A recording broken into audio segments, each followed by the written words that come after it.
Alright guys, what is up? Looks like we are live. Cool. So, before we get into, making these minis that, oh man, there's like a whole story involved with that. I thought we'd talk about some other stuff first. Yeah, I've been gone for a while. Had a lot of work stuff going on, so I apologize for not a lot of uploads, but if, for those of you on my Discord, you know that I've been kind of all over the country. So anyway, the point is, I've been doing a little bit of work behind the scenes on the Mobile Suit Gundam tabletop RPG, and that's kind of what this whole live stream is going to be about. Thanks for joining me on a Tuesday night to just hang out and tinker with some of this stuff. What you're looking at right now is the prototype of the dynamic character sheet that's going to be available on my website once it's ready. I'm working on the scripting for everything now, making sure that all this stuff works. You can kind of go in and select your level, enter your character name, and you'll notice that, say, for instance, as you go up in your character level, your proficiency bonus will go up. You can come down here and adjust your skill or your ability scores, and your modifiers will change to reflect that. As you can see, the HP and the initiative change when you mess with the will and reactions. So the point is, once I get all of the scripts and everything working on it, I'll reformat it, make sure that it looks pretty, and then it will be available to use for free on my website. And I'll also be making a video tutorial about how I built this character sheet, so that if you wanted to, oh, and all the code I'm going to be making available for free as well, so that if you wanted to see exactly how, like, all the little mechanics that make the character sheet work, you can do it for D&D 5e or any other, tabletop role-playing game that you want to bring to the computer. For me, I find it super helpful to have all that math done for you. Some of the mechanics that I'm going to incorporate into this particular character sheet are short and long rests, being able to use new type powers, and it'll, subtract from your new type point allotment. And hopefully I'll be able to work in things like attack rolls and saving throws, so that instead of actually having to roll, you can just, click a button and you'll get a little pop-up window that says what your result was. But that's been dominating the majority of my time as far as the Mobile Suit Gundam game goes. And then, of course, going back and tinkering with some of the Mobile Suit's stat blocks. I know the Discord has been kind of talking a lot about balancing evasion rates. That's been a huge issue. And one of the mods, his character in my game, has something ridiculous, like a 21, 22 evasion rate at level 5, which is pretty broken. So once we get that kind of stuff worked out, I think that the game's going to be a lot more easier to play. So yeah, I just wanted to get that out of the way, show you guys what I've got so far, and let you know that I'm working on it. Moving on. So a couple of weeks ago, I had a live stream where I used these pour-over molds to make some Gundam miniatures. And if you've been following the channel for a while, you know that ever since I discovered these little 1 to 400th scale Gundam miniatures, I have wanted to make them work in our game. I wanted to increase their availability, because honestly, these things are pretty tough to find.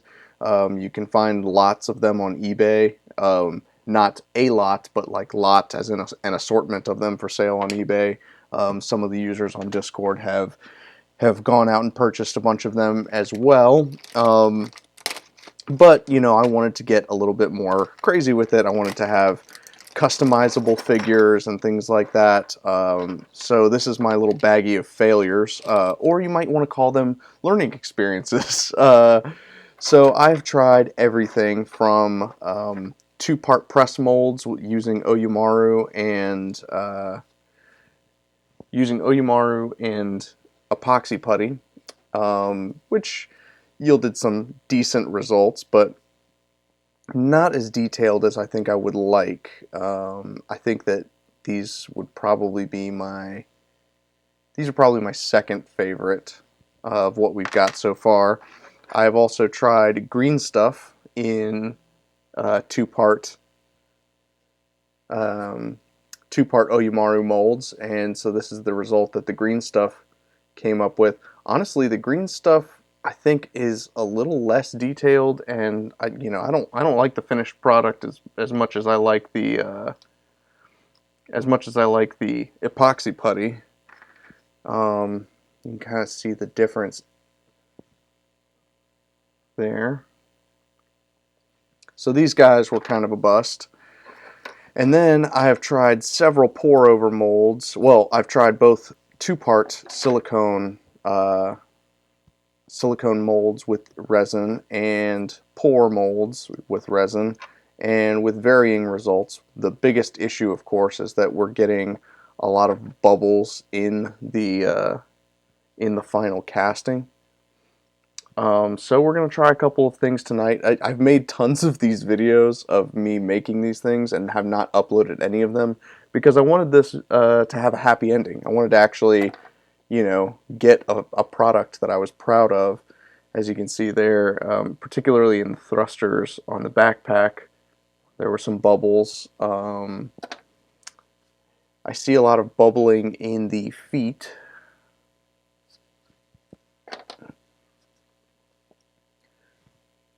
So we're going to try a couple of things tonight and see if we can't cast a better resin model. We're going to be using some quick cure plastic resin. Overall, it's probably not a good thing to use this particular resin because the pot life is only about 3 minutes, so it's very difficult to work with because you have to work really, really fast. But the upside of that is that I can sort of fail fast, and if something's not working, I can quickly move on to another technique and see if it works. So what I'm going to be trying tonight is using these disposable pipettes, and after we've mixed our resin in our little cup, I'm going to pull a little bit out and essentially try to create a injection mold. It's not going to have as much pressure as, say, like, if you had a proper injection mold device. But, this is kind of a home crafting thing, and we'll just see how it works. If it works, then I might have some miniatures for us to use, and if not, at least it'll be another learning experience. And again, because this is kind of a quick cure thing, I'll be able to try some of the magic putty that I have been wanting to try in this process as well. I'm going to save one of the two-part molds and use the magic putty in that. Once those are done, if the resin ones look good, then we'll go ahead and drill some holes in them and put in our magnets so that we can attach arms via magnet. That to me is the most exciting part of this, is being able to swap on parts once we're done. But I'll quit yapping and start mixing up some plastic and we can get to this. Alright, so of the two-part molds, this looks like a GM, and this is our Zaku. I think I'm going to do the Zaku and then save the GM mold for the pressing of the epoxy putty. Use some of my wife's old hair ties to secure this guy.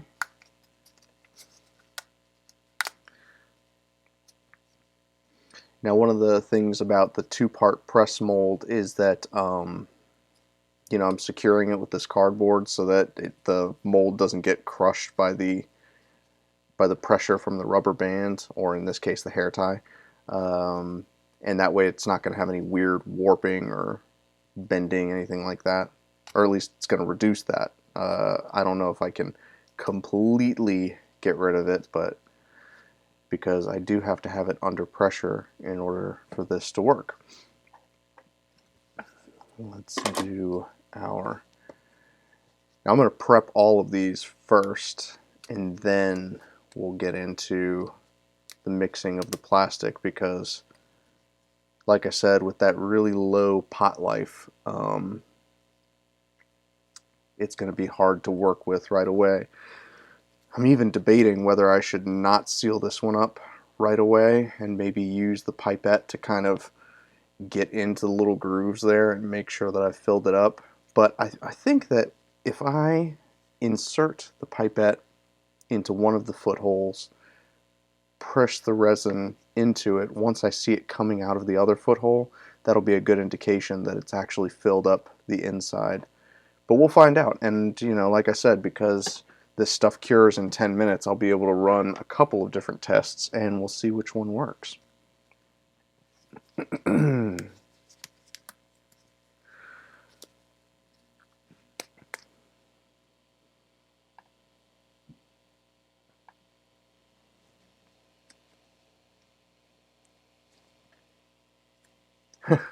Thanks, Mike. I see you watching on Twitch.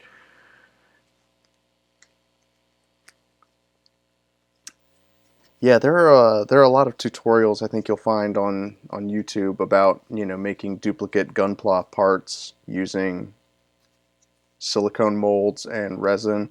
And I've always been scared about doing it, but you know, once this hair tie might be a little too tight. Once I started doing it myself, I realized that it's intimidating, but not as bad as I thought it was going to be.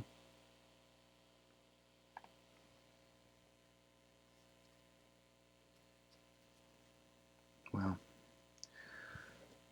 All right.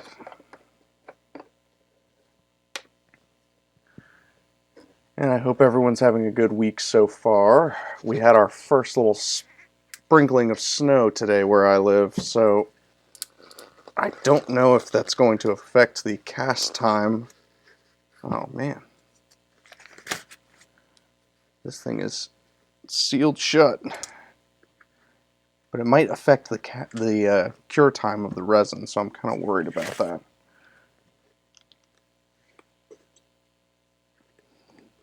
Yeah.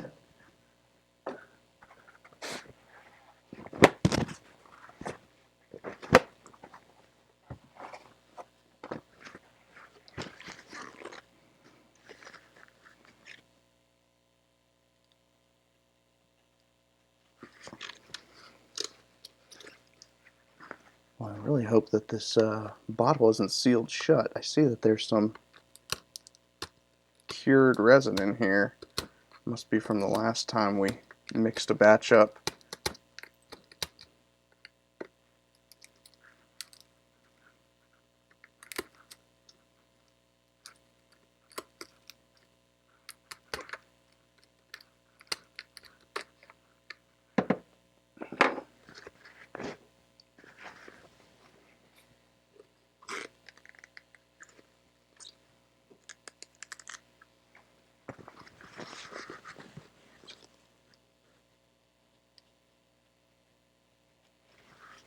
Oh, what's up, Tony?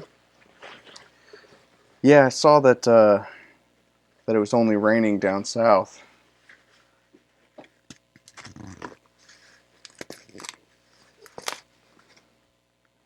Alright.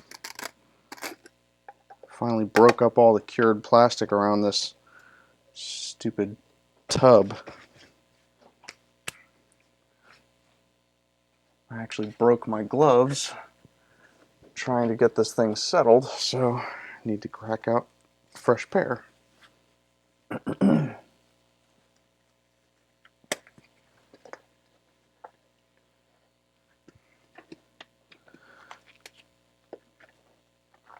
So I'm probably going to mix up multiple batches as opposed to mixing up one whole batch, because I don't want the cup to just cure. That happened the last time.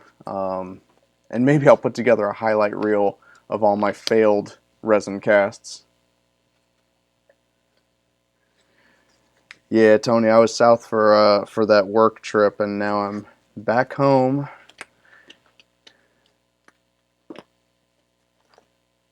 Oh yeah, I see you there. The Midwest got hit really hard with the snow.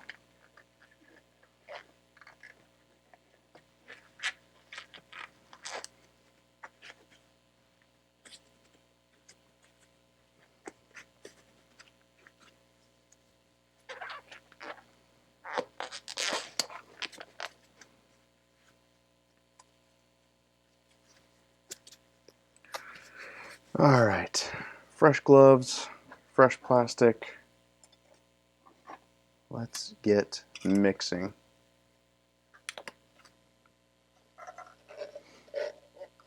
Another nice thing about this particular mix is that it's a 1-to-1 ratio, so I don't have to do any kind of weird measurements. I can kind of eyeball it.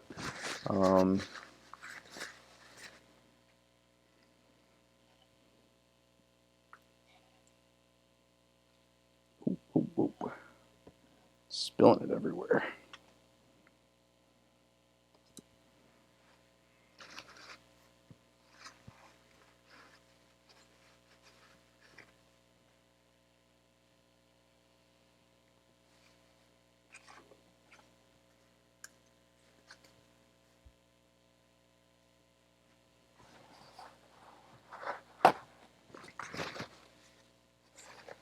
And if this process works, then I'll probably go back in the video details and add, links to all of the stuff that I use so that people can repeat the process. Now this is almost certainly way too much resin for just these 2 pieces that I'm going to do first. But, we'll see what happens. Get my pipettes ready. And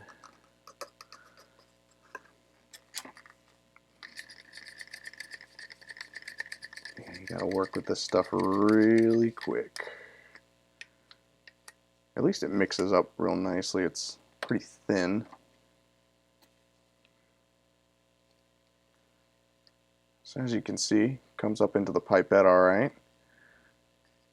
I probably shouldn't have, yeah, I don't want to inject any air bubbles into the mold. So let's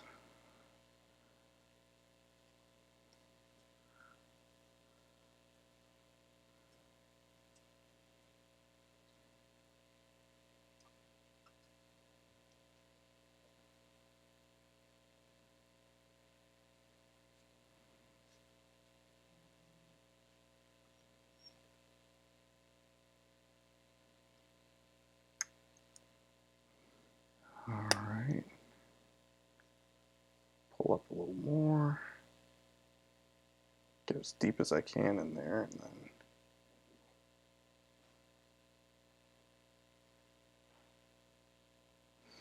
then I can already feel the pipettes getting hot when I hold them, which means that the resin is curing.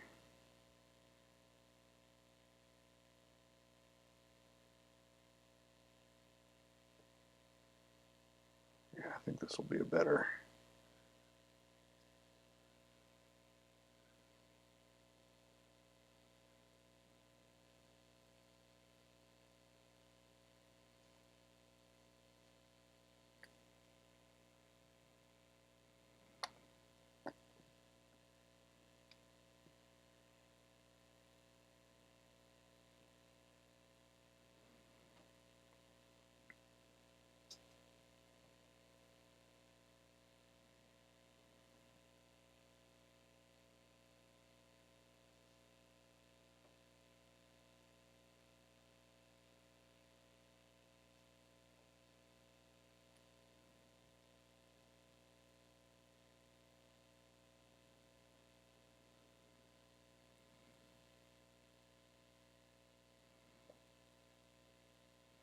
Oh man, this is going to make a whole mess.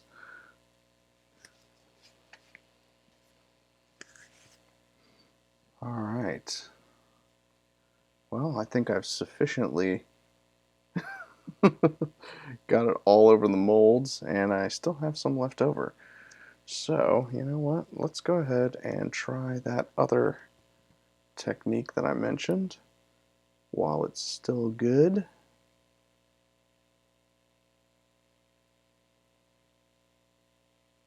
Yeah, the pipette's having a hard time pulling that resin up because it's starting to harden. But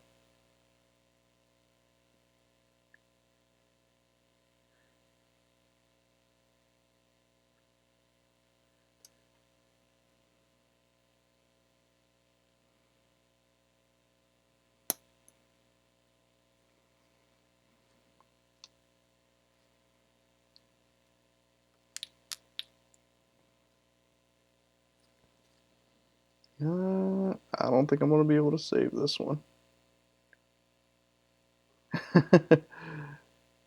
Yeah, hardened into a disc there. You can see that. Well, that'll be good because at least it'll let me know once these guys are cured. I can, I'll be able to know for sure because that'll be hard as a rock. So this one will be a bust, but we will see. Yeah, you can see that that kind of hardened right there in the pipette.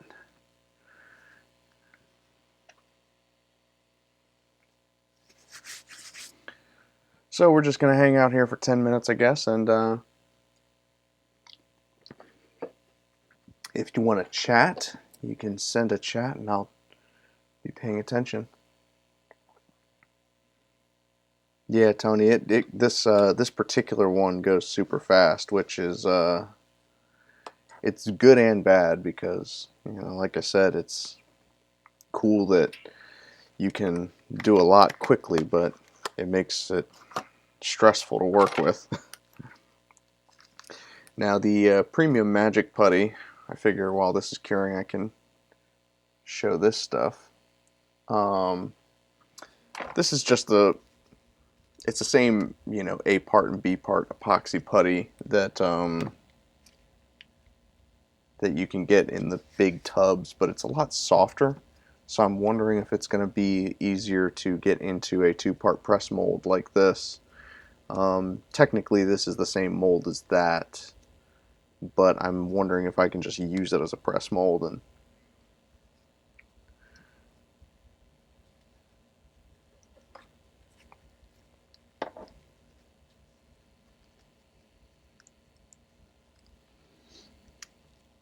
yeah, Ned, I don't know. I've found that, well, that answers your question.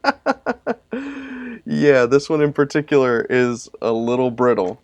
Um, I was gonna say they weren't as brittle before, but I think that having given them, a full like 24 to, well, this has been cured for like a week. I guess it is super brittle after all that cure time.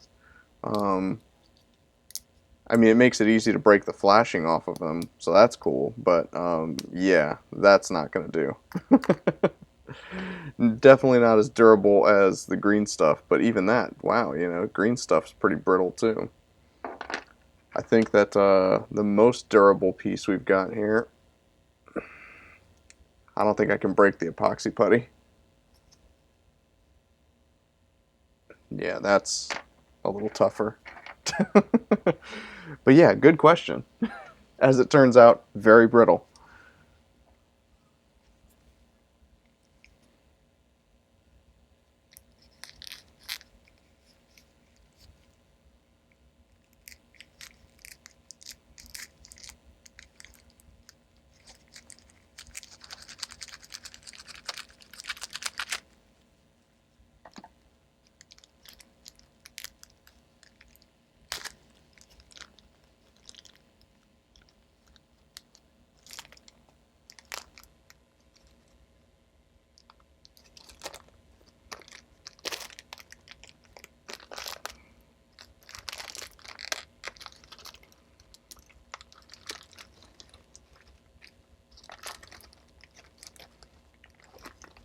Okay, so that's a little deceptive.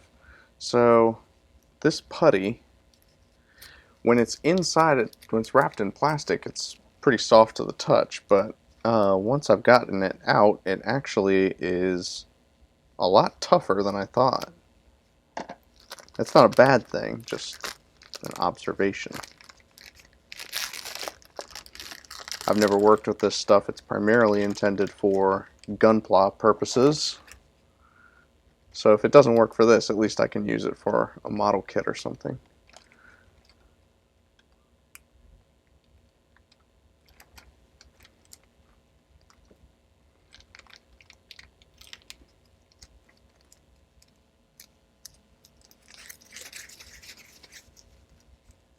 There's the A part.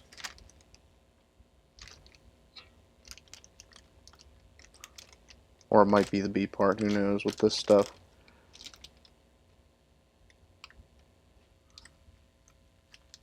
I think that's probably close.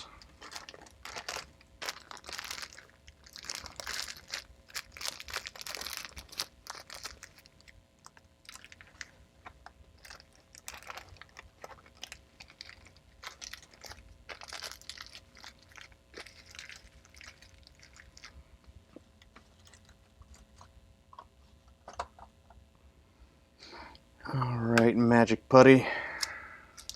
Let's do the thing.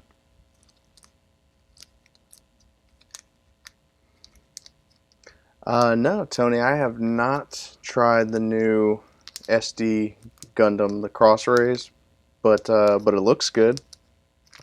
But no, I haven't played a new Pokemon game. I mean, I think the last one that I really played was Pokemon Black, if you don't count Pokemon Go.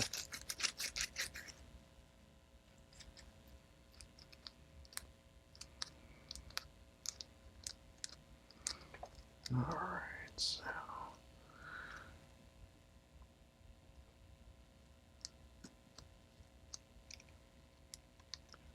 we'll see how this works.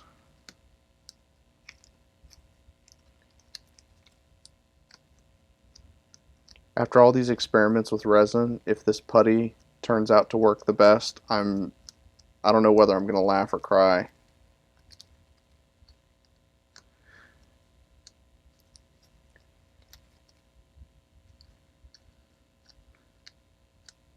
Of course, one of the first videos I did on YouTube was using Oyamaru and making a two-part press mold like this. So it's interesting to have come full circle. I still like the two-part press molds because they are cheap and Oyamaru is reusable. I am still a super cheapskate. That's probably never going to change. I prefer to spend my money on actual Gunpla kits and find cheap ways of customizing them and doing all the little, you know, painting and that kind of thing. Sometimes it works, sometimes it doesn't, but you know, if other people can learn from my mistakes, then I've done something right.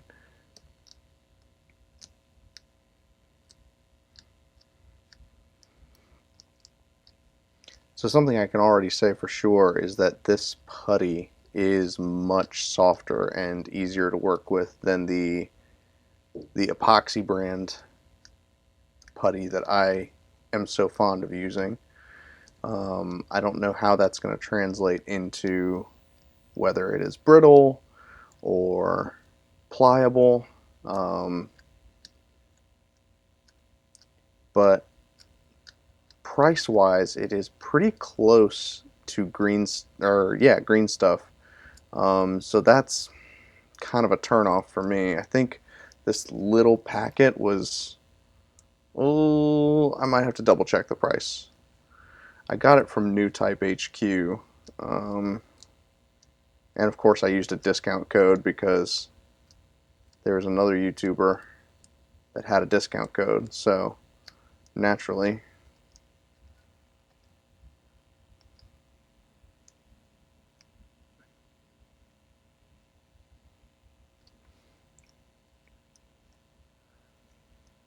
Ooh, yeah, Ned, that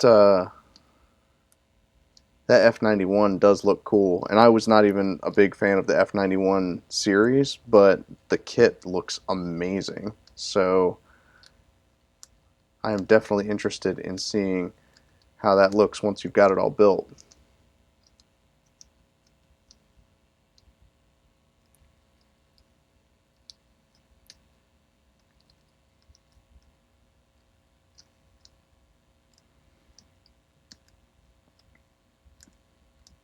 Oh no, Tony, I haven't seen that. So like painting on the resin, so like if it were a two-part mold like this, you would paint the resin on and then put it together and then fill the mold up after? that might be the way to go. I think I'm probably overfilling this. That's probably all I need. Let's just put that there. Make sure I get this lined up right.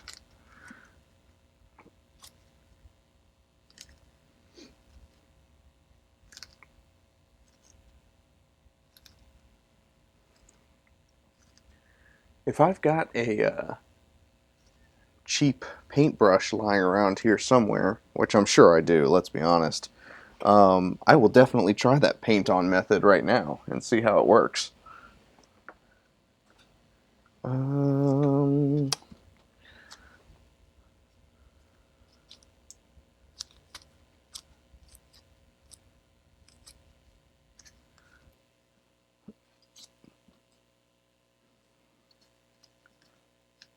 Let's see, I want to make sure that I get like a nice evenly applied weight to this.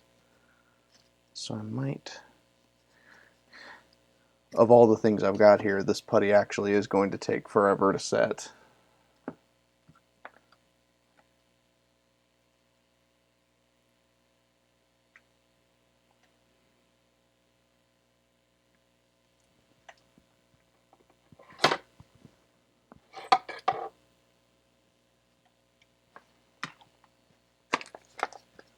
Got this wooden box. That'll at least apply even pressure to this. Might want to do it off my table though. Yeah, that's a really good idea, Tony. That I'm definitely going to do that once we crack these guys open and see how they look.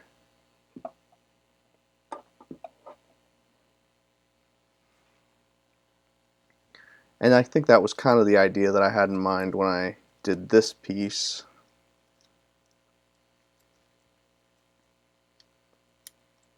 Yeah, well, I already broke his leg.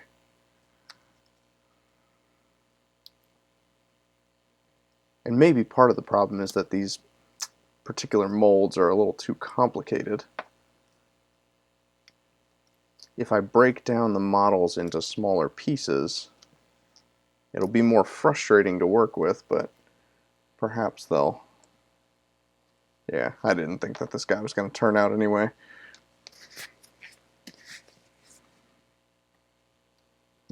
Yeah. Oh, it's stuck there.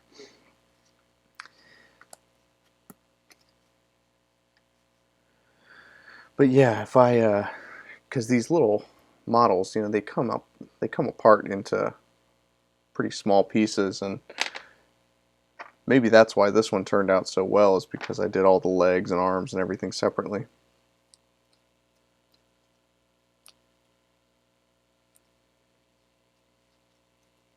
Oh wow, Ned, that is a huge difference. From 398 to 1698.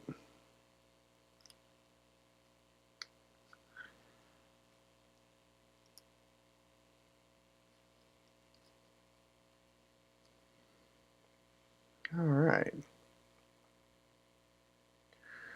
So I'm seeing a lot of flashing on this piece. Let's get him. Let's see if I can't make this focus a little bit better.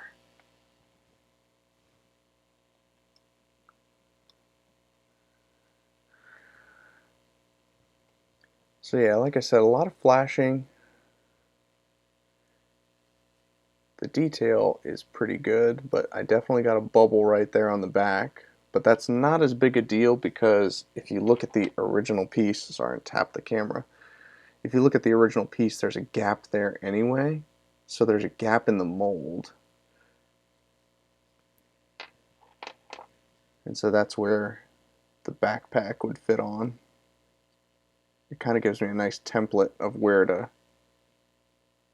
drill a hole for the backpack, or just glue the backpack on. I don't think anyone's going to want to swap the backpack out.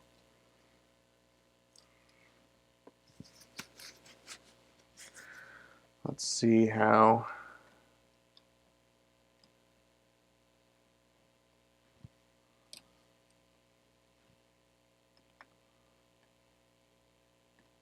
See how the two-part mold did.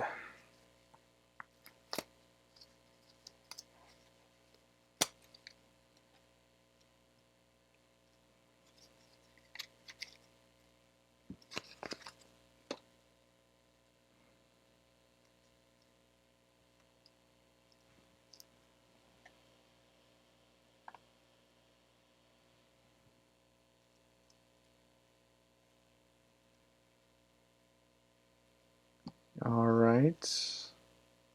So far, so good. There's a lot of flashing, but that's not necessarily a bad thing. I don't mind trimming flashing.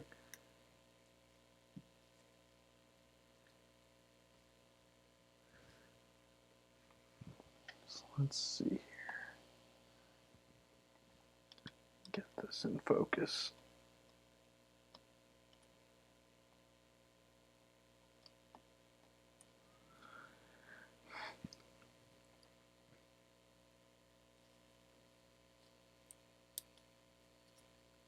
So I have to say, of everything I've done so far, this definitely looks the best. One of the big concerns was the air bubble around the feet. If I show you one of the older ones, you can see where that gap is, where the foot is.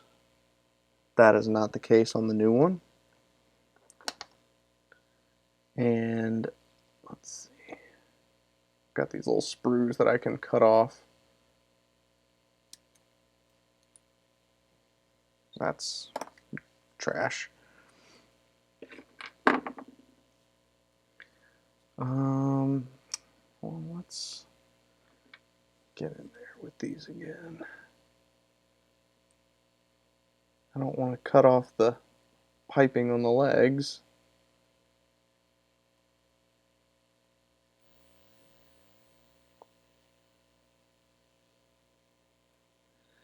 Now, Ned, you'd asked before if it was brittle, and so like I said, it wasn't brittle when it first came out of the mold, so that I guess it gives you a little bit of time in that 10 minutes. I'm not even sure if I necessarily let these guys cure for 10 minutes. I was kind of just talking and mixing up putty, so I assume it was 10 minutes because all the resin turned white, but these could be a little under cured, which is making this process of trimming back all this flashing a little easier. Normally I just kind of get in here with my fingers and break it up, but I'm a little nervous given my track record tonight of breaking figures.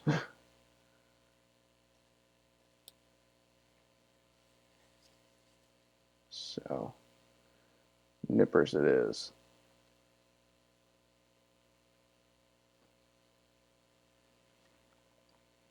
And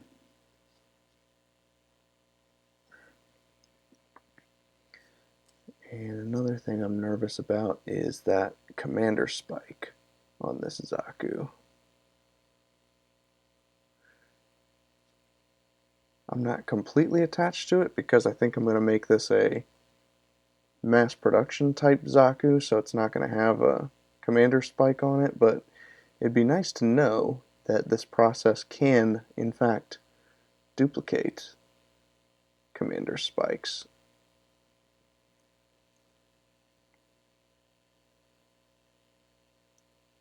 Plus, that would bode well for the V-fins on the Gundams.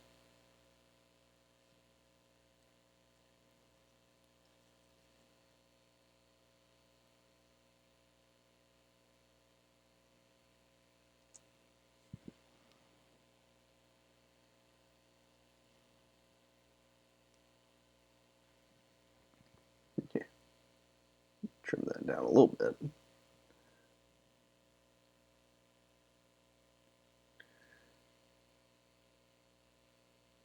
And I'd be totally happy to go back after the fact and just sculpt a commander spike out of green stuff or something.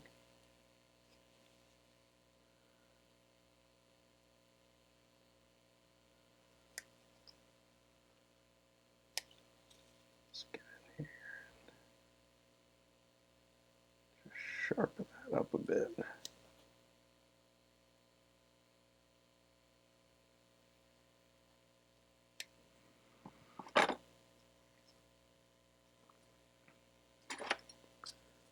use this guy to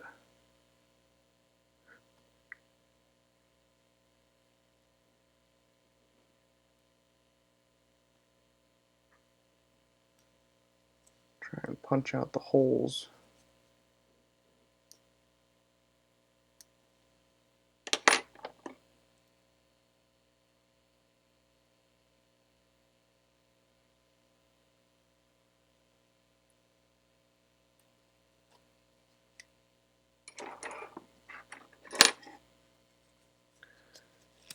I can always go in here with this.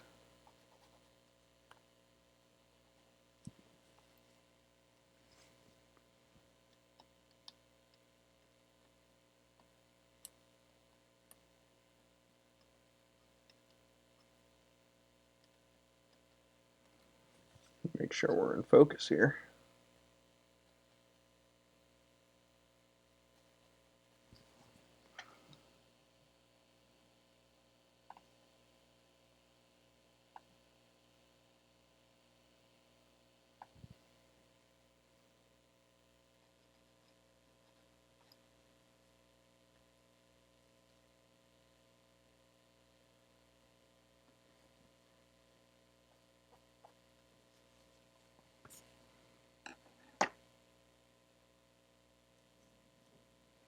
Yeah, I mean, there's still some work to do on this guy, but I would say that's a really good replica. I think we might have found our ideal process here. Now, that said, we are going to try out Tony's suggestion here.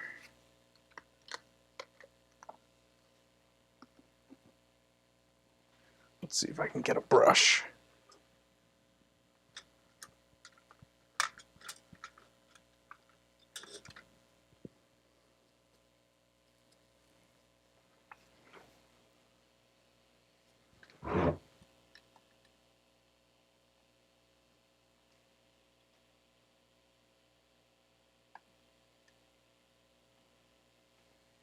So, this is a pretty cheap brush, and it is obviously stained with, I think this is when I hand painted a Zaku, and it was in that forest green color. Yeah, Tony, I got a little impatient.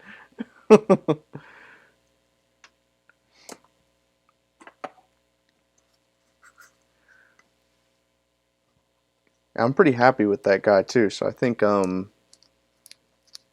mean, I'm gonna clean that up for sure and make some arms for him, paint him up. I've already been making bases using the same sort of Oyumaru technique, so I'm gonna paint up some bases too. I'm gonna leave this putty out just to see what the actual cure time on it is. Obviously, it's still pretty workable, so.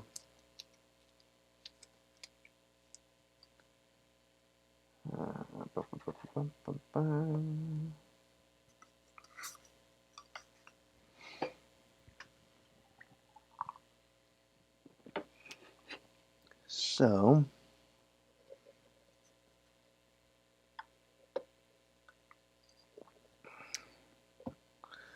like I said, I'm going to eyeball this mix again. Oh, I probably should get my molds ready though.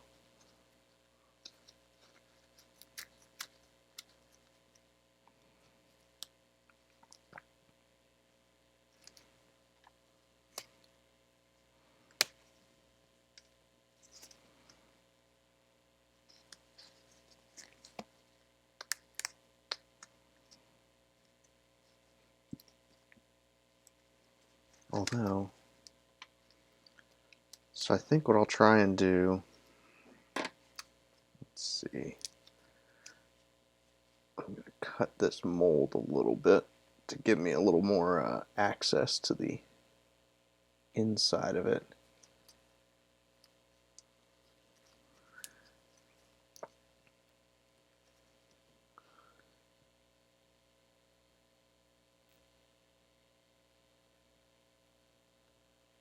This silicone is a little difficult to work with. At least when it's in this pour mold. It's just so dense.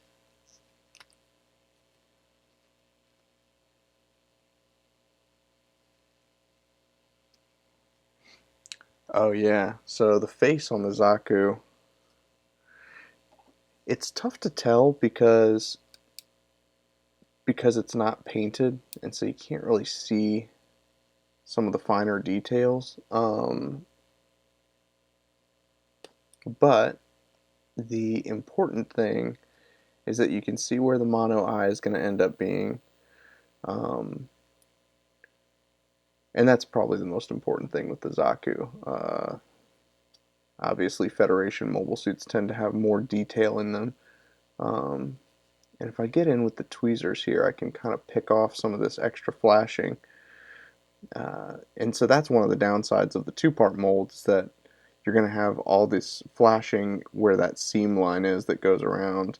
Whereas with the pour mold, the only seam lines you're going to have are on the top.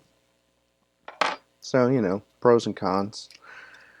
I am going to try to brush both the two-part mold and the pour mold.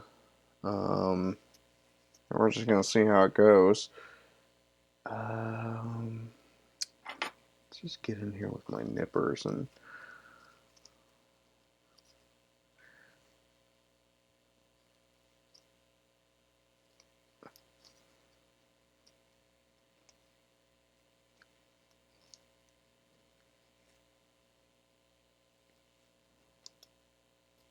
don't have to be super gentle with it, but I mean, you look at that and it's like, how is that even remotely a mobile suit? Whatever that mess is. Alright.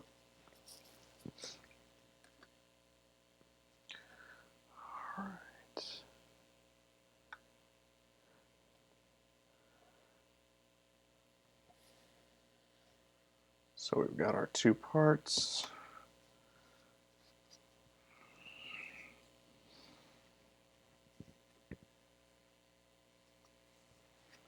Let's see how this goes. Alright.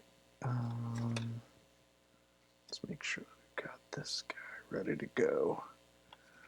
I don't want to have to fumble around with anything.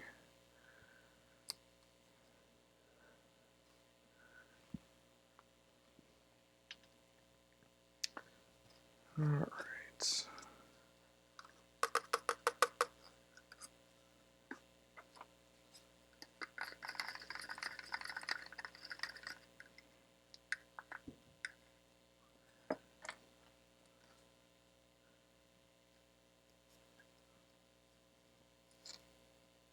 Make sure that we get the entire thing filled up here.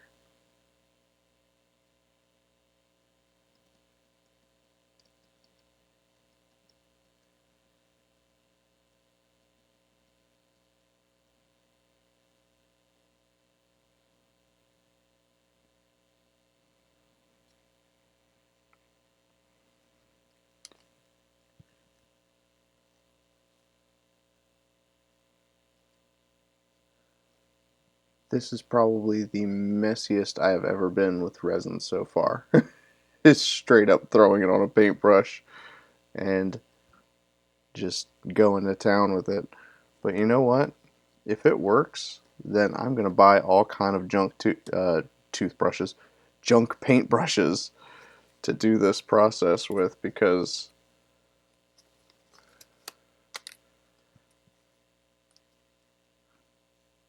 I have been at my wit's end trying to make this work. Alright, so that one's sealed.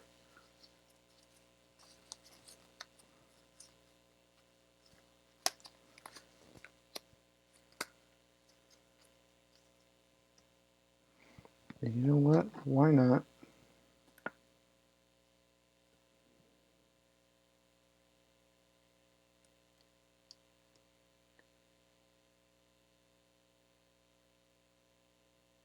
Double down on the pressure. technique.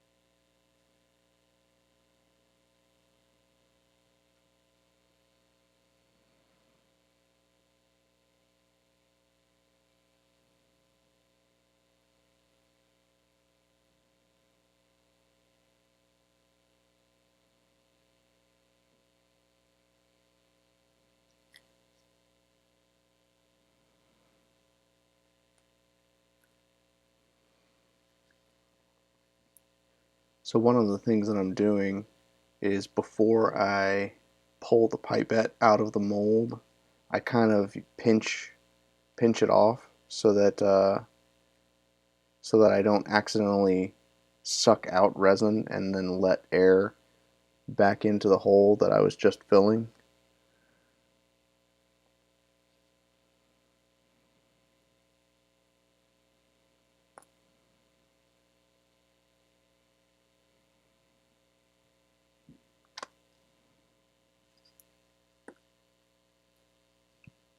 Come on, just a little bit more.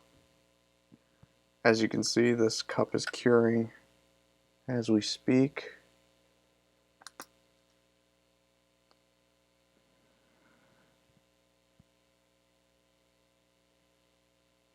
We're going to have to let gravity do the rest. Surprisingly, the brush is not curing, which is interesting. It means I might be able to save it if I can get it into some kind of if I can get it into something,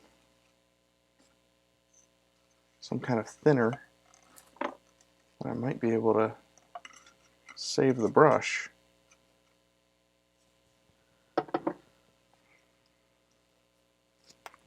Give this stuff a try.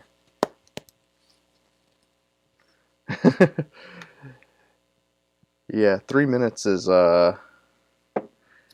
it's amazing to me. Like, I think back to when I was in high school and it was like 3 minutes was a nightmare waiting for the bell to ring. But 3 minutes when you're trying to fill this mold before the plastic hardens on you is like it's crazy.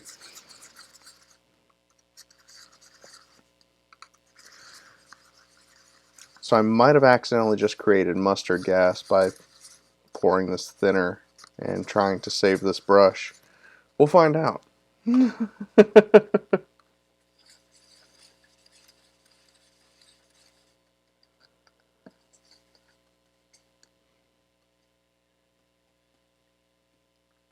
Oh, another thing that I guess is probably important to mention is that a lot of people think that there's like a ton of fumes and, you know, stuff like that when you're working with resin.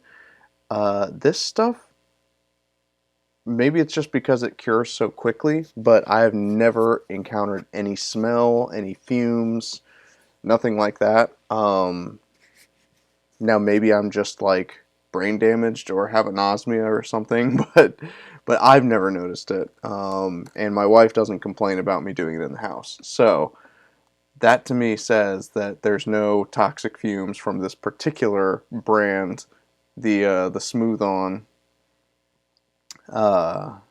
brand of resin. So, and at least this particular like fast curing resin, I've never noticed any bad smells or fumes or anything like that that you have to worry about.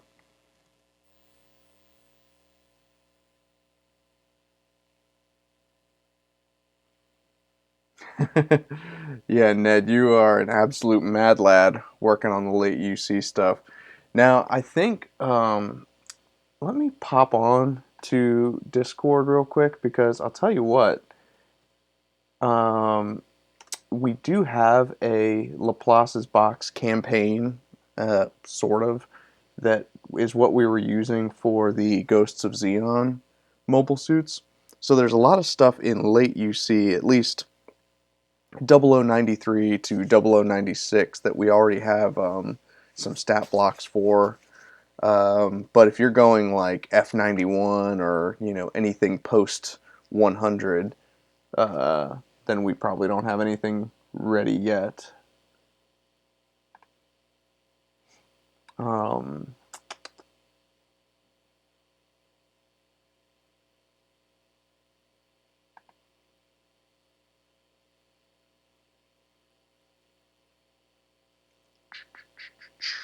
while we wait for this stuff to cure.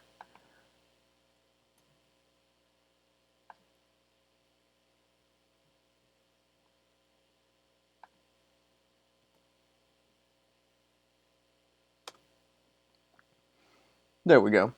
So I just posted in the general tab on Discord oh yeah, Jagan stats. We've got the Jagan.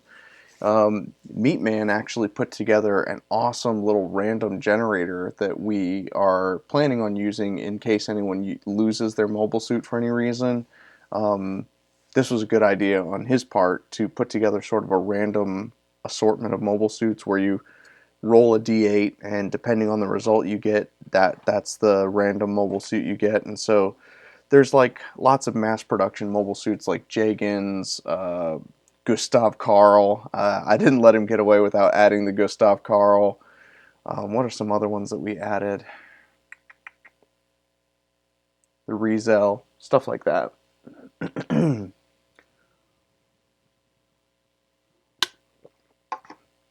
And here we are literally watching paint dry. No, it's at least watching this dry moves a lot faster than paint would.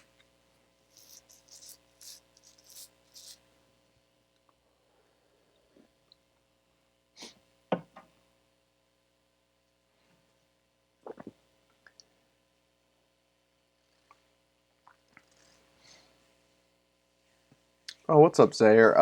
Or Xair? I'm sure I'm butchering the pronunciation of your username. But yeah, I plan on doing, you know, every every sort of campaign setting. So we wanted to have an after colony timeline. Meatman did the post calamity stuff for IBO. We want to have like a dark history timeline. It's just a matter of getting everything balanced in UC first, and then kind of working our way out. And I think what we're going to do for Gundam Wing and the After Colony sort of campaign setting is base a lot of the classes and mobile suits off of the designs that Meatman did for IBO, if only because Universal Century is kind of unique in that it has the new types and new type powers, and if you kind of go through the rule book, some of those new type powers are pretty silly, and they don't occur in any other series of Gundam. Not even Dark History. Oh, it's there. Okay, cool. Thank you. Oh, awesome, Ned. Yeah, I'm glad that the F91 stuff is going to be easier to work with the Laplace's stuff. Oh yeah, so there the Dragon Fang would probably, on both the Ultron and the Shenlong Gundam, that would probably work the same way as the Heat Rod in the Universal Century weapons, where it has reach and has a disable ability, but it would also come with the flamethrower. So there's that.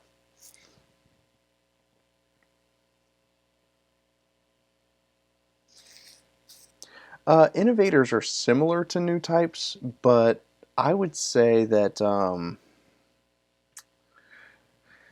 new types definitely have sillier powers, especially when you get into like Gundam Narrative and Gundam Unicorn and, you know, going back to the beginning of time and stuff like that. Innovators didn't really do that, and coordinators didn't do that either.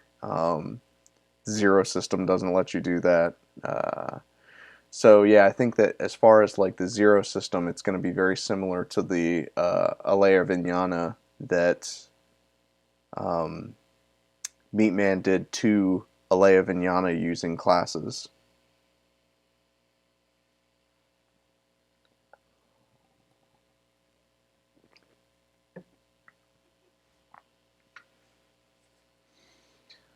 These guys are looking a lot better. I probably should have set a timer, but you know, we're just kind of having fun hanging out here.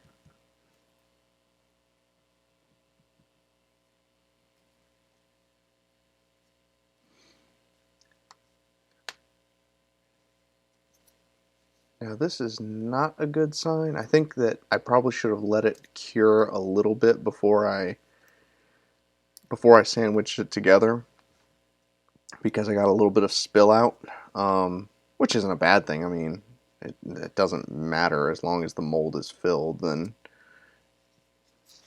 but I wonder if I had let it cure and then put it together and then filled it up, would that? I mean, it adds an extra step, but it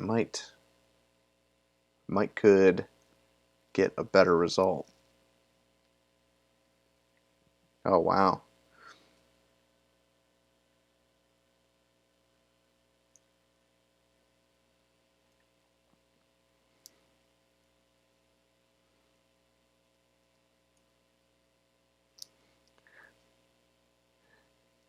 Yeah, as far as the stuff in Double O, I have to admit that I'm not as familiar with it as I am with UC stuff, but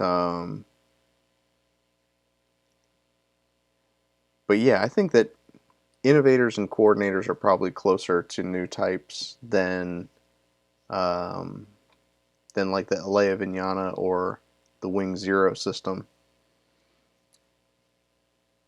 Let's see. Let me make sure that I get this guy in focus.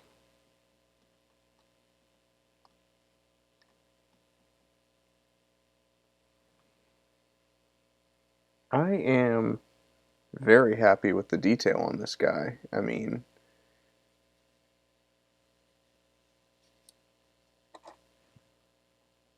even the little panel lines on the skirt and on the backs of the legs came through. The piping also looks way better than on just the injection style as well.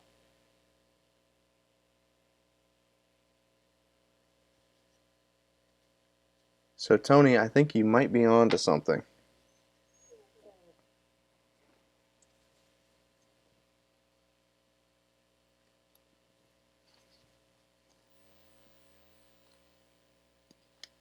Cut off this base part.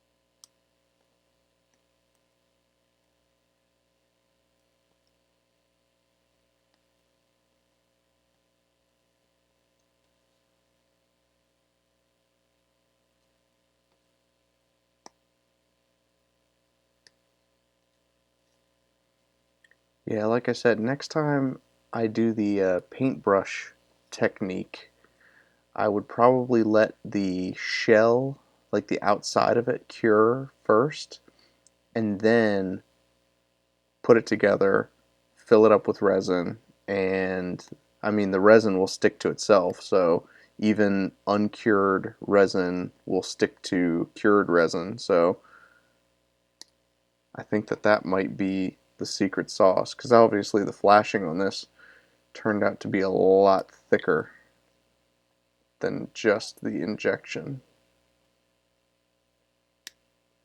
And I think a lot of that just happened when I, you know, flopped it over and spilled resin everywhere. It's like a challenge how many times I can say resin in a single hour.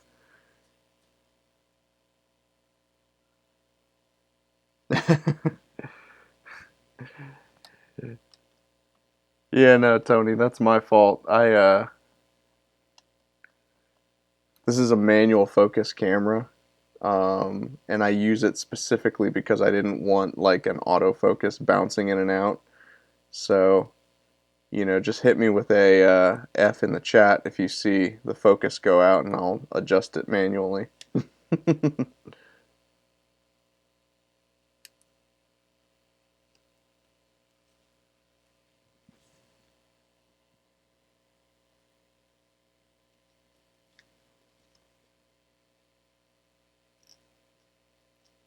Gotta make sure I'm not like cutting into the leg here.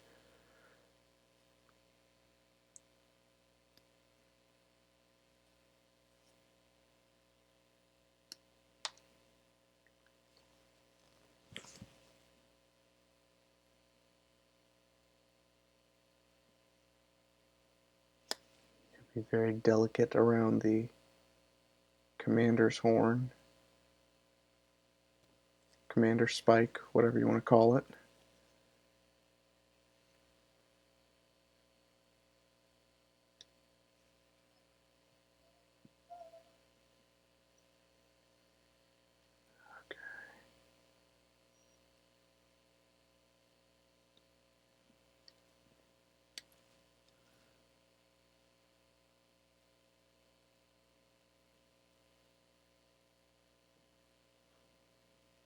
I'm glad that I don't have my face camera on while I'm doing this because I'm making the goofiest, like, biting my lip, trying to concentrate on this.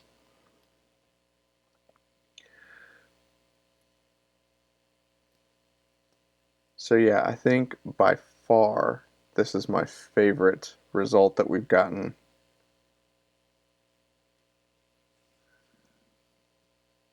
Now, you can see that there's that peg there, and that's because the original figure has a peg there. But if I mean, the plan is to make magnets for it, so I'm just going to go ahead and cut it off because I'm going to go in with a drill bit and put a little hole there.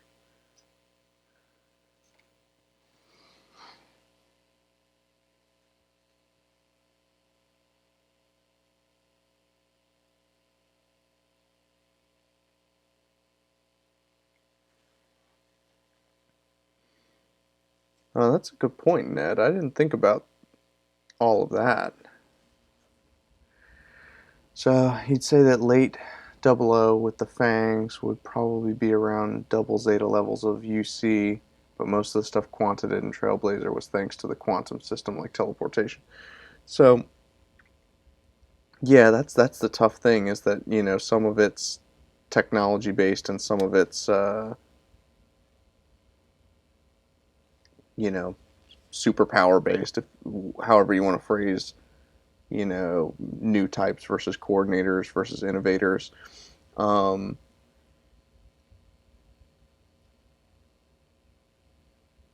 and so it's kind of up to the game master when you get into that kind of stuff because it's like you want to determine how much you want to allow. For instance, the 1 year war campaign that I'm planning, theoretically, I shouldn't allow certain new type powers, the higher level stuff. But the way I'm looking at it is this is stuff that's not really affecting the main timeline. And I mean, it doesn't matter to me whether or not these things are canon. It's like it's a homebrew D&D game. Like I could care less if it, meshes with the proper storyline or whatever. It's just kind of a way of having fun, like it's a game. uh, so, my way of kind of explaining that is that, like, there's no way that everyone would have known if there was a super powerful new type on Earth during the 1 year war. You know what I mean? Like, the people around them would have known, but, like, there's no it doesn't have to be recorded in the annals of history.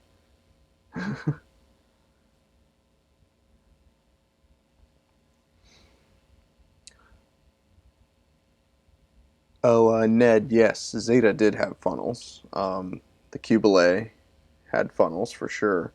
And there, are you talking about my intro theme song or just the kind of like waiting music? Because like the like plain music that I have when I'm just like waiting for the stream to start is just YouTube music, the free stuff that they put up there. Um, but the intro song is actually a remix that I made based off of an old NES game called Astyanax. I was never actually good enough to play Astyanax myself, but I watched my older brother play it all the time, and I just absolutely loved the game. It was like a little 2D side scroller where you played as like a knight, and you're trying to, I don't know, do whatever knights do, rescue a princess from a castle. That sounds about right. I mean, it's only like 5 levels long. It's super easy. It's a super easy game to beat, but the theme song to that game stuck out in my head. Okay, so here is an issue that I'm seeing now. I can't believe that I didn't see this before, but I guess it's probably because of the flashing. So let me get this in focus. So it looks like, I think because I either put too much pressure on the mold itself, but the head kind of came apart in two pieces. And so you've got like the back half is like 2 millimeters lower than the front half. And you can't really tell. I mean, it's on the body too, but it's not as bad as on the head. So that's not good. Oh, yeah, on this side it's even worse. You see the. So, like, for that, for those purposes, the the injection one looks a lot better in terms of the profile view. But the detail on that paintbrush version is hard to beat.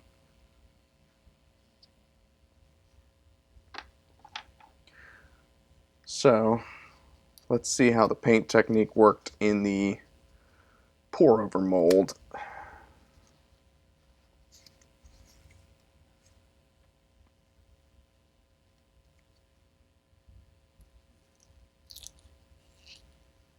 You have to be very delicate about getting this guy out. Oh, oh. Well, something broke off, but I don't know where it went.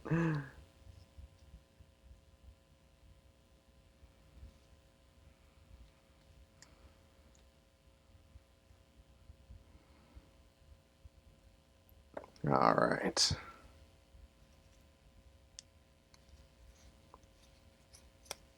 Yeah, and so there's a little flashing in there from just the paintbrush.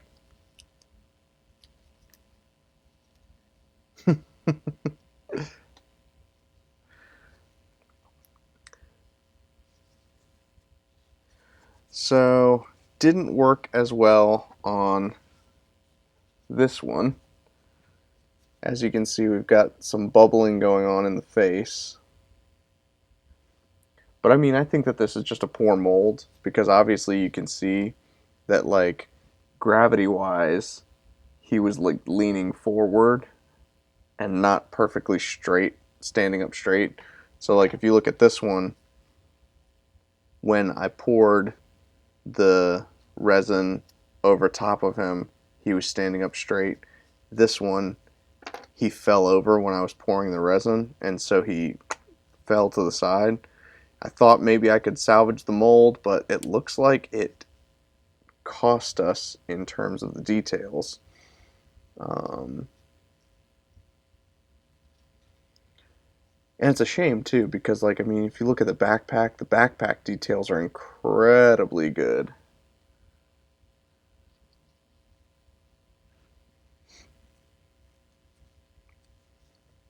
There's a little flashing in the skirt area.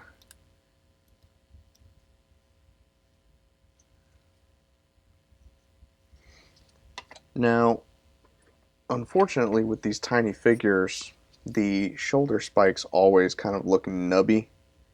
So I think no matter what, I'm going to want to get in there with a file and sharpen them up.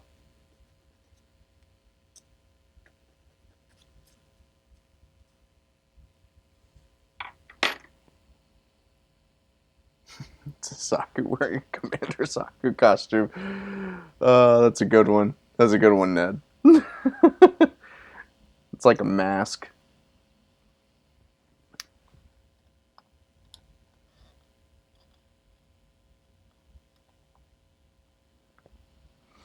Let's see here.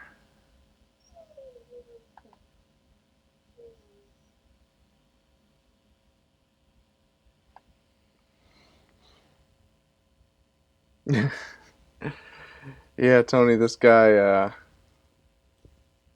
I don't think he's going to make the cut. Now, it looks like my cup of thinner actually did diddly squat as far as preventing the plastic from curing in this brush. I think this brush is definitely trashed. And it's strange because it's like, obviously the brush still kind of works, but it's really stiff. So I'm not sure. Let's grab. Probably gonna need a new paper towel to work on.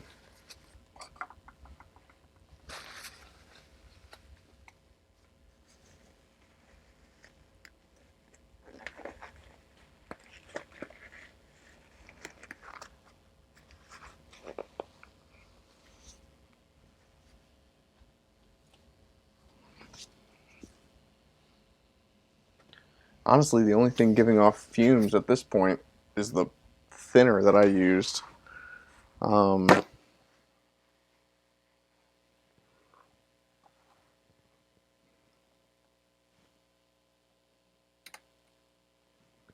Let's see what we got here.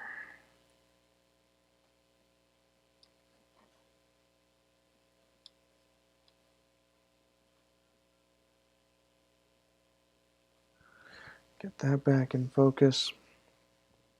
So, let's see if we mix just a little bit. I'm almost out of cups here.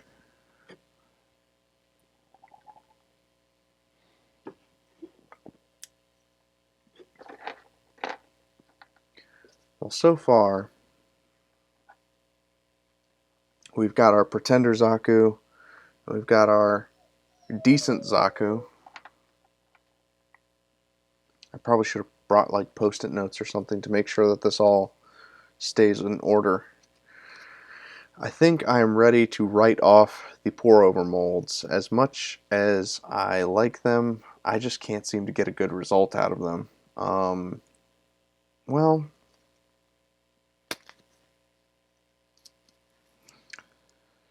let's try with this guy. I think it was probably an unfair test to use this crappy Zaku mold that clearly doesn't want to work for us. So let's try the paintbrush method on this guy. And what I'll do is I'm going to mix it up, paint this one, let it cure a little bit while I paint this guy. Now this one I probably don't have to let cure as long because it's basically, you know, just seal it up. But this one I want to let cure a little bit and then maybe mix up a little bit more. So here we go.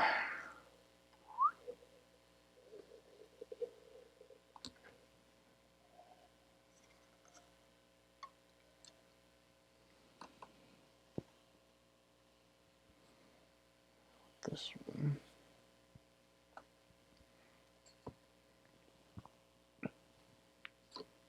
Ooh, almost knocked it out. That could have been bad. Oh, I need another mixing spoon.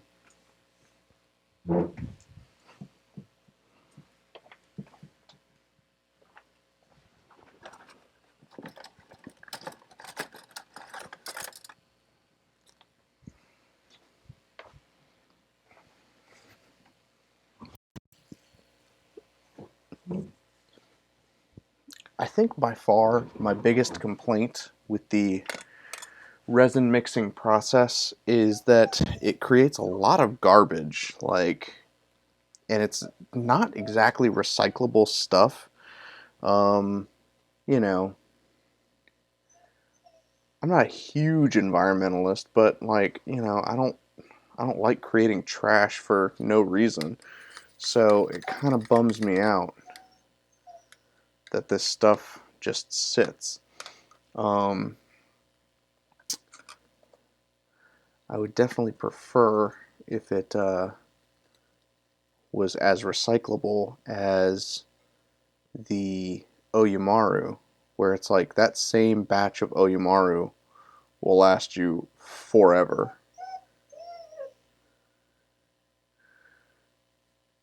So I'll put a decent bit in here. I'm going to let that set and cure just a little bit while I hit the inside of this guy and my camera arm.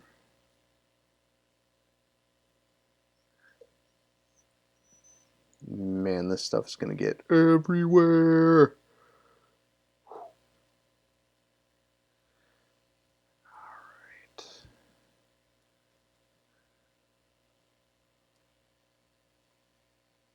Good deal. Pop that back in the thinner for whatever good it does.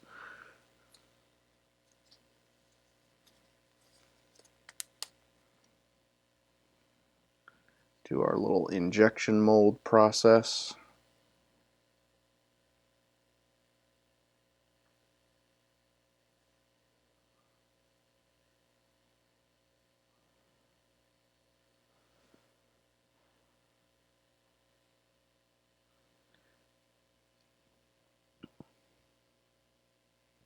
Wow, that filled up really quick.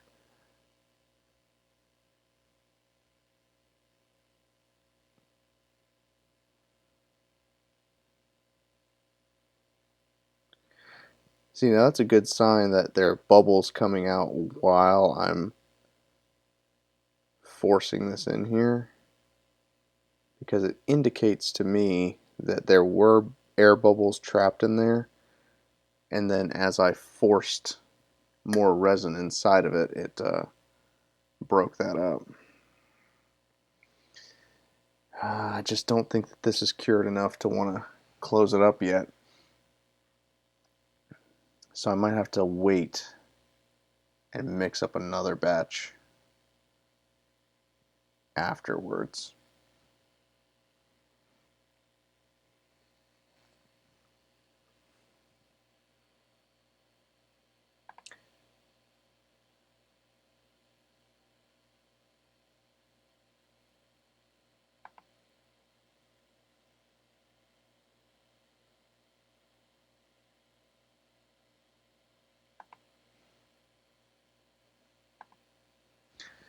Hey, and I just want to say thank you to all the people that are tuning in live. I think this is actually the most people I've ever had tuning into a live stream at once. So I really appreciate you guys checking it out.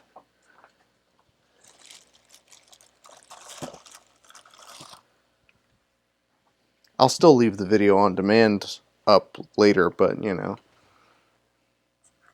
like I said, I appreciate you guys hanging out with me on a Tuesday.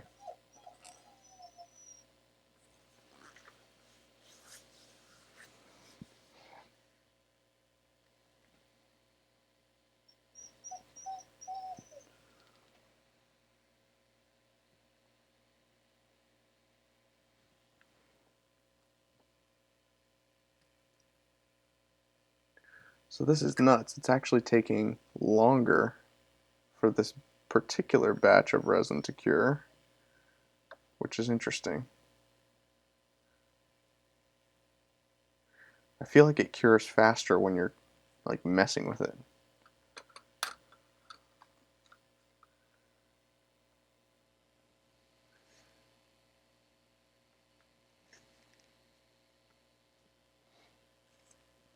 Oh, that's not a bad idea, Tony.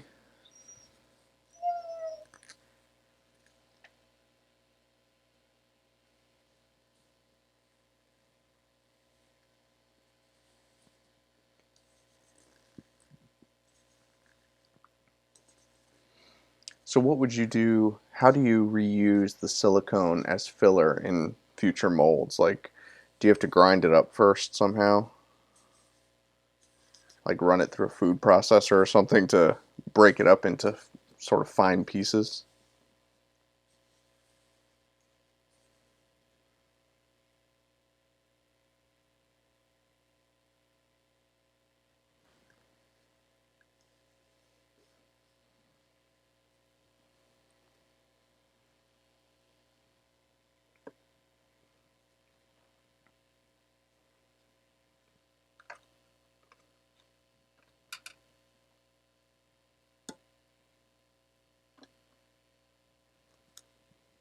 This is probably my favorite part, is just the disc of partially cured resin that pops out. Kind of looks like honey.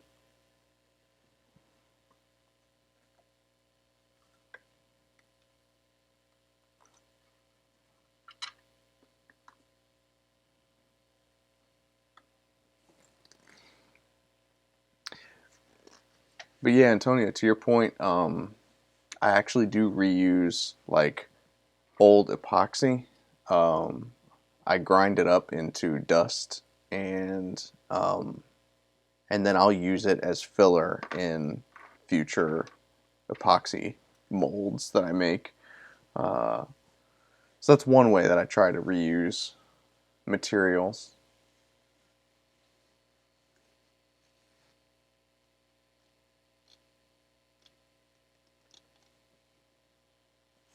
Okay, so you just cut it up into pieces and then kind of fill out, as long as it's not touching the actual piece that you're trying to mold, right?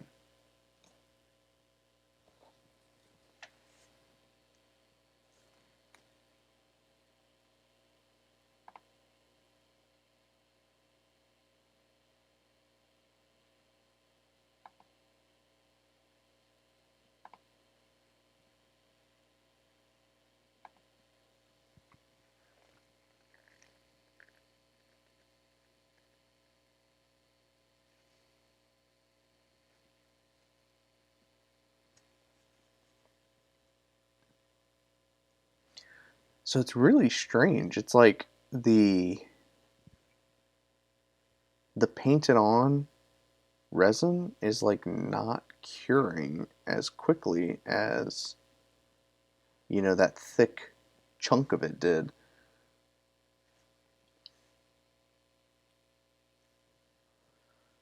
I can't tell if that's because of the humidity or because of well, the brush still had a little bit of thinner on it, so that could have been part of the problem.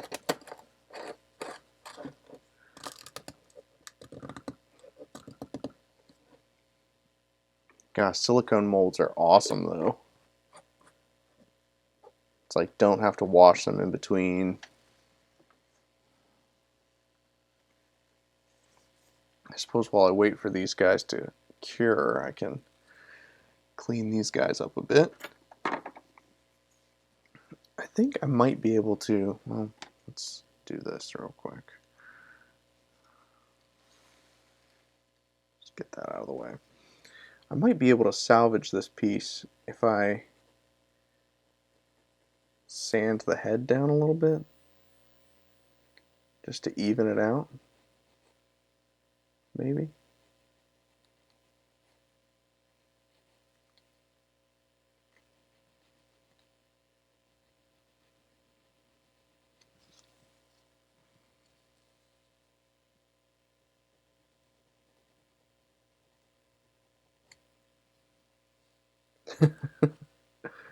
No, it's starting to look like a xenomorph. I don't think that's gonna work.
So Tony, you didn't even know that it was going to come out as good as it did. uh, no, I'm happy you mentioned it because I think that it's definitely worth trying. I think that I just screwed it up the first time just because of like when I sandwiched the pieces together. Um, I spilled a bunch out, but I think that it'll look a lot better on this one.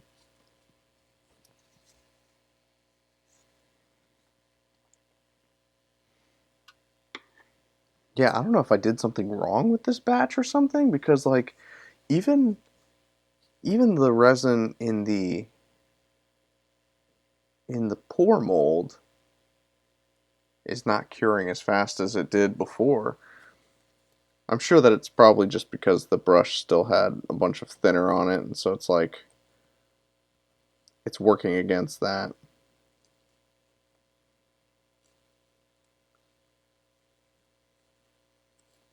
And I suppose I could always take a hair dryer to it. That'd probably make it go a lot faster.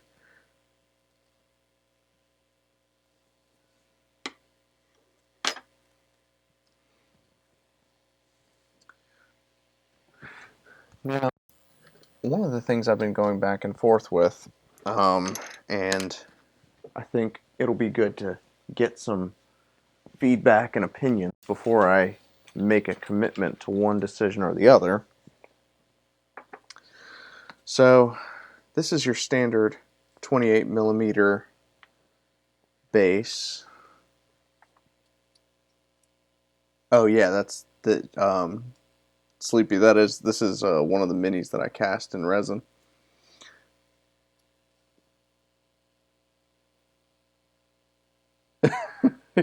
Yeah, Tony, nothing is going to plan. Um, so here are a couple of D&D miniature bases. This one's a 28 millimeter base. It's sort of like almost an inch in diameter. It's what you would find on a typical D&D mini. So like here's a D&D mini that I made using green stuff. And it's got that same size base to it. Let me know if you'd like me to do a paint stream of painting this guy. Um, Now, the Zaku and, the Gundam and several other mobile suits, they just barely fit on the top of the 28 millimeter base. So I'm curious as to whether I should go ahead and use the larger bases, which technically they count as like a large creature in D&D. So, these would go back to being 5-meter squares instead of 10-meter squares if this were a grid that we were playing on. And so the mobile suits would actually move, you know, full quad spaces, but it gives them a lot more room. You can add a little bit of terrain to them, things like that. And then when you get into some of the bigger figures like the Dom fits on that a lot better than it does on the little 28 millimeter base that like barely holds one of its feet. So I'm thinking of using the standard 28 millimeter bases to represent mobile suit pilots when they are outside of mobile suits. So I was going to cut up oh, sorry, Dom. I was going to cut up some of these little figures, and I can make duplicates of these fairly easily using the same process of silicone and resin. And so these guys would be little pilots that stand on tiny 28 millimeter bases.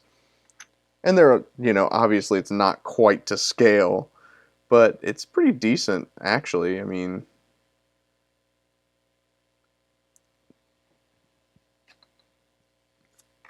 but then the idea would be that the bigger scaled miniature base would be for mobile suits.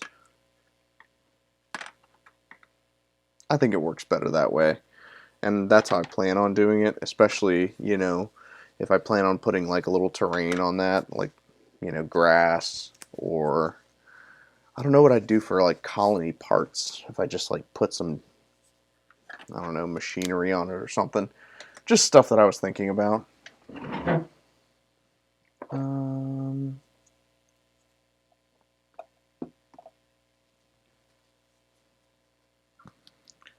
So I'm noticing that my leftover putty is finally starting to cure. I mean, it's not cured, but it's hardening, which is a good sign. So I'll probably have to reveal the other mold at a later date just to see how he went.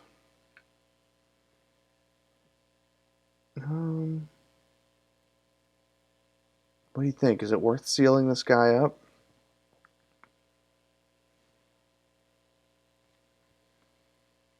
I mean, he's obviously not cured, but he's not dripping. I'm going to go for it. We're going to see what happens here.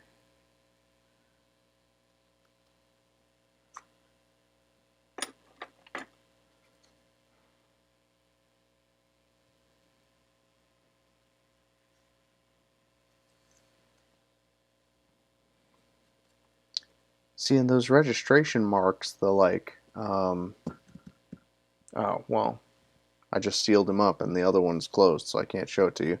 Those registration marks are supposed to prevent it from shaking around, but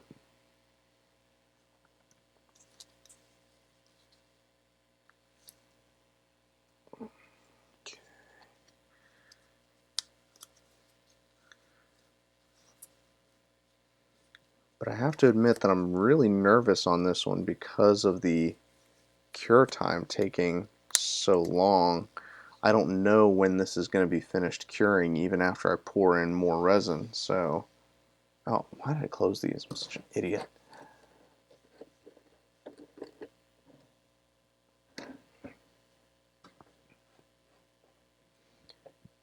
Now, sadly, I'm actually almost out of my pour silicone. I've got some silicone putty left. Not a lot, but probably just enough to do some arms or some other parts to these Gundam minis. But yeah, I'm gonna need to buy more of the pour over silicone if we are going to make some more molds.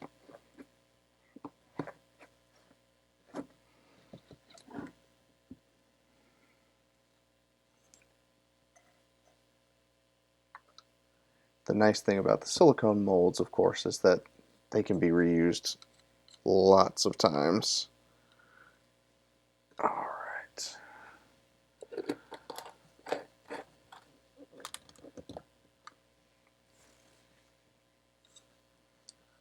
In we go. I didn't make a lot this time. I hope it goes well.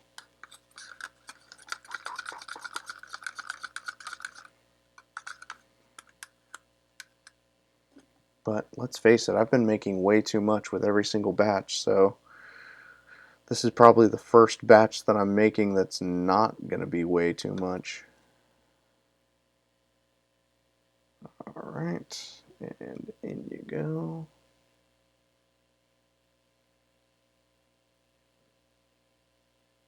Alright, filling up decently well.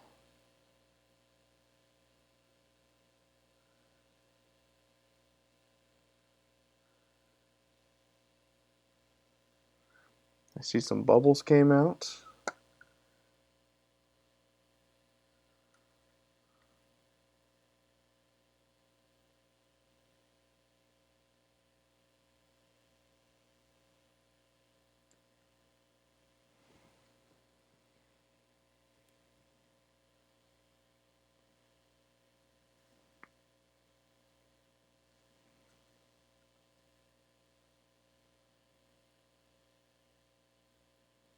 And I figure, why waste good resin? We can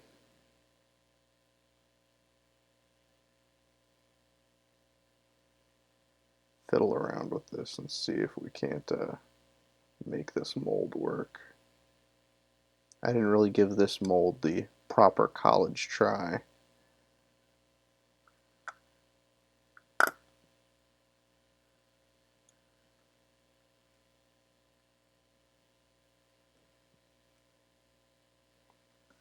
I also didn't seal them up particularly well, so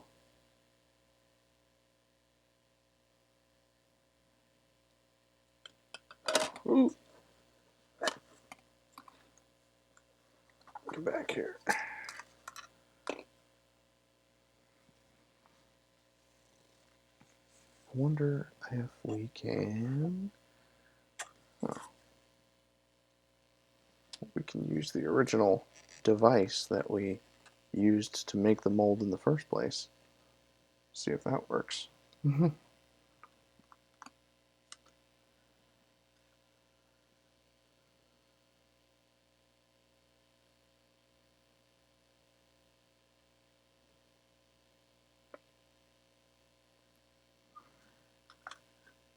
Oh, sorry, Sleepy, I missed you there. Cool idea for like minions or like a group of MS would be, oh yeah, put 2 or 3 minis on one big one for like a Zaku team. That would be a good idea, actually. That's a really good idea. Put 3 DOMs together and call them the Black Tri-Stars.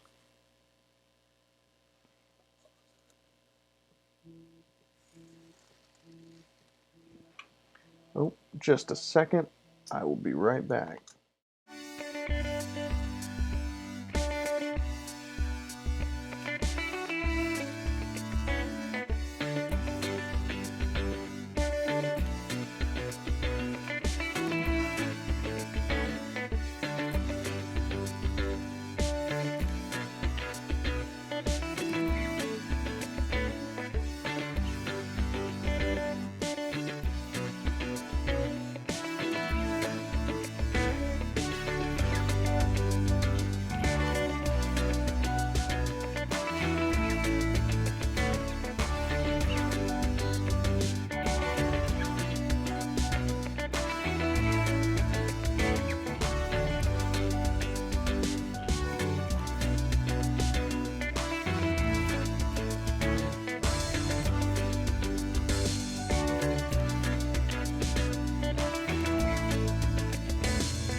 Whew, sorry about that, guys. I am back.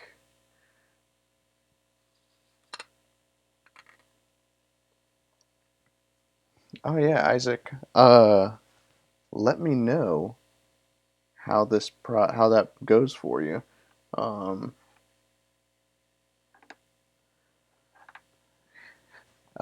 if I had a 3D printer, I'd just 3D print a whole bunch of these, but that I don't have.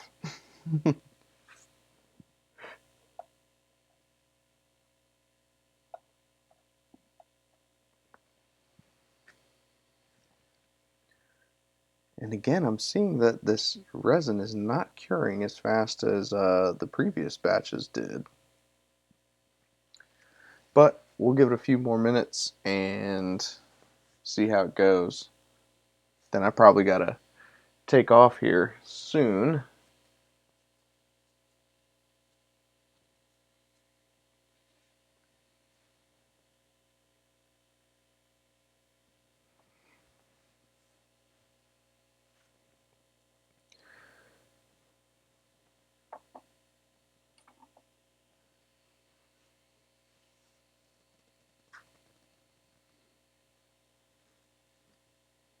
Sounds good, Isaac. I can't wait to see what you can come up with.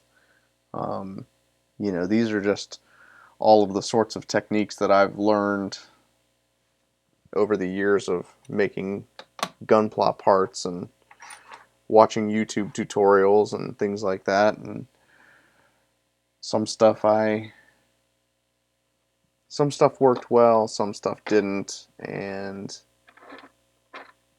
we're experimenting, seeing what we can do.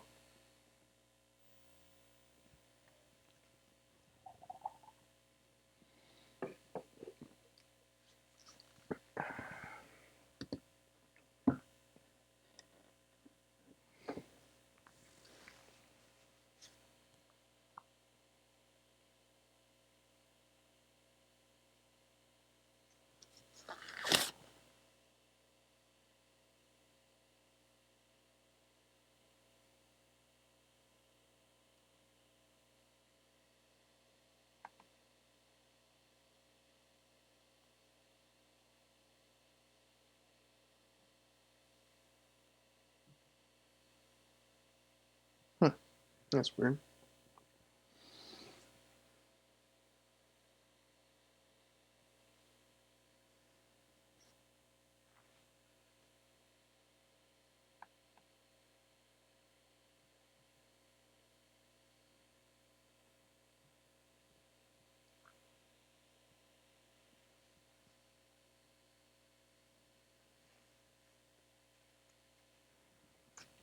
My computer is not wanting to let me switch windows right now, so that's kind of frustrating. Gloves off here for a second.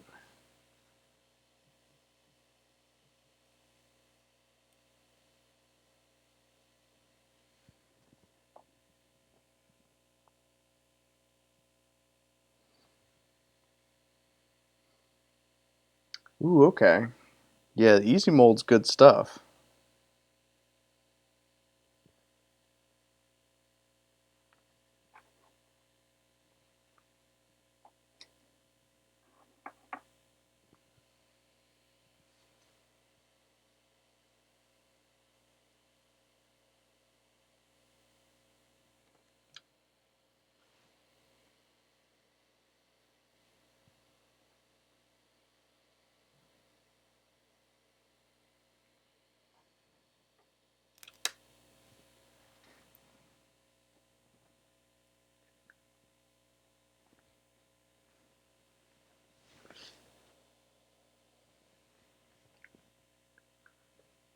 Well, it's going to be very difficult for me to do anything with my stream if I can't do anything on my computer. It's kind of strange.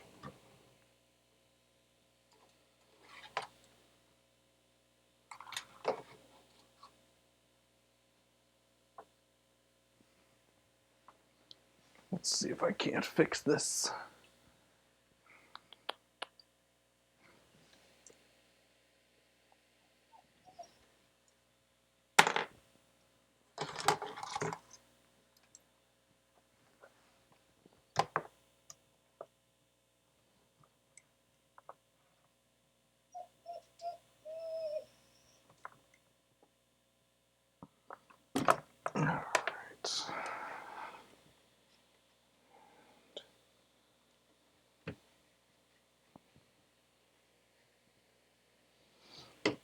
So we're still waiting on this stuff to cure, and it is of course taking forever. In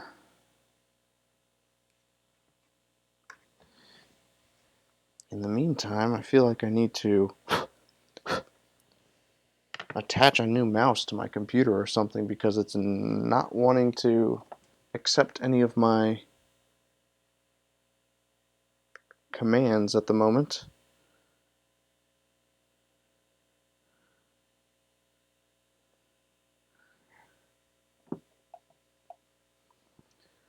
So let's see here. Alright.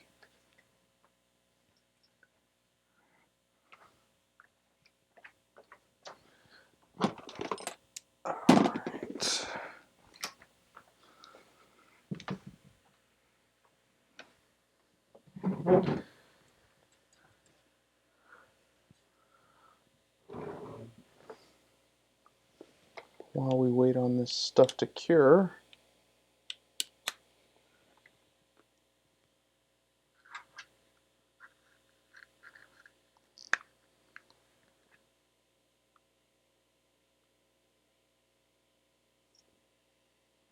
oh, still nothing, huh?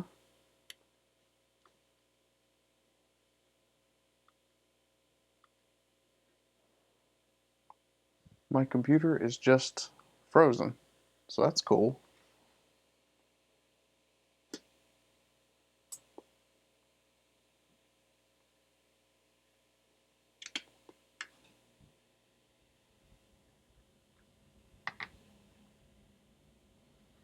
Interesting. Well, at least this stuff is almost cured, and as long as the camera is working, which I don't know if it is or not,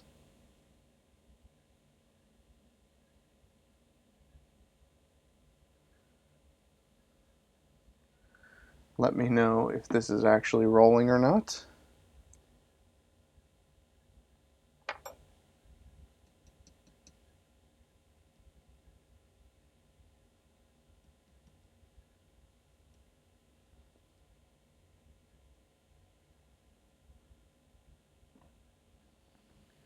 Alright, I'm going to kill this stream and start it up again if it is not a persistent problem.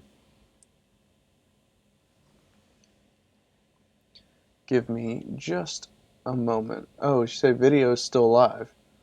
Well, that's good.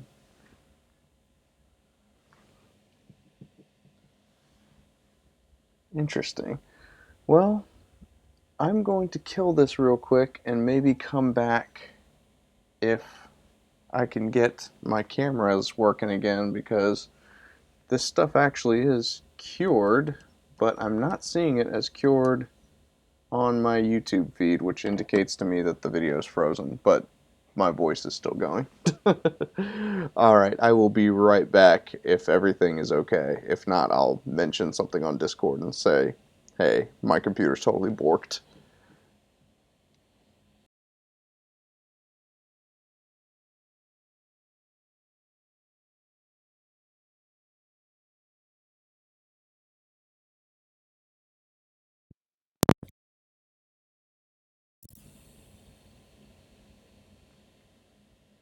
Oh, here we go. So it's working again? Apparently all I needed to do was close my computer and open it up again, and all of a sudden it works again. It's so stupid. But at least I didn't have to like actually kill the stream. I just didn't know what was going on. It was like, I don't know. So anyway, the good news is that at least two of these guys look like they're done. This one is still curing, which is very strange to me.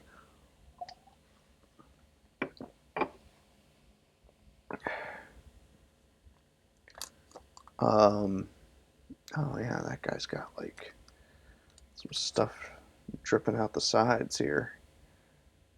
Ooh, maybe he's not cured. The top is hard.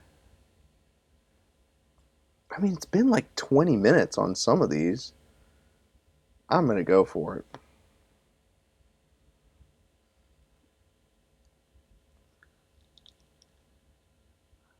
Oof, this was a bad idea. This was a terrible idea. Look at him warping. This isn't good. Oh no, oh no. Get out, get out, get out before you die. You're gonna get ruined. Oh man. So his legs stretched out a little bit because of my impatience. Oh man. Um, yeah, I'd say that well, so it's still not good enough because obviously there's a bubble where the head is. So, I mean, I could remove the head and then we could salvage the body. So that's an option. There you go. That is a perfectly good Zaku body. Oh, that makes me nervous though. Do I really want to take this guy out or not? We're gonna do it. I'm gonna wreck it.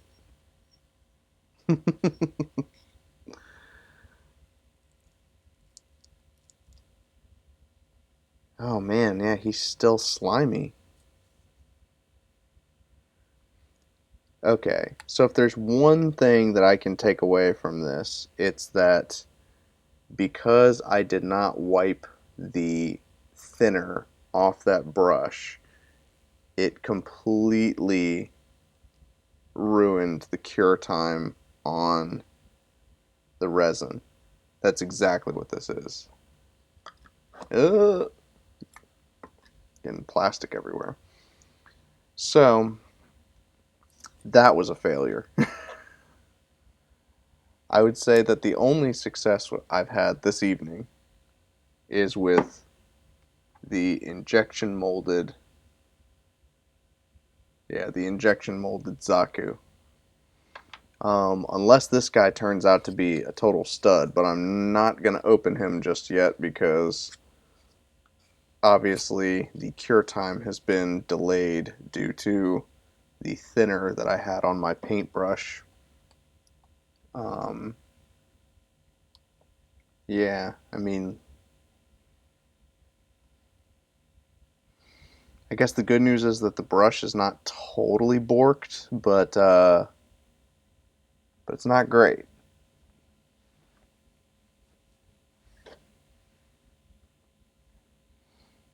Oh, awesome, Ned! I'm happy to hear that. All of the late UC mobile suits that you needed are pretty close.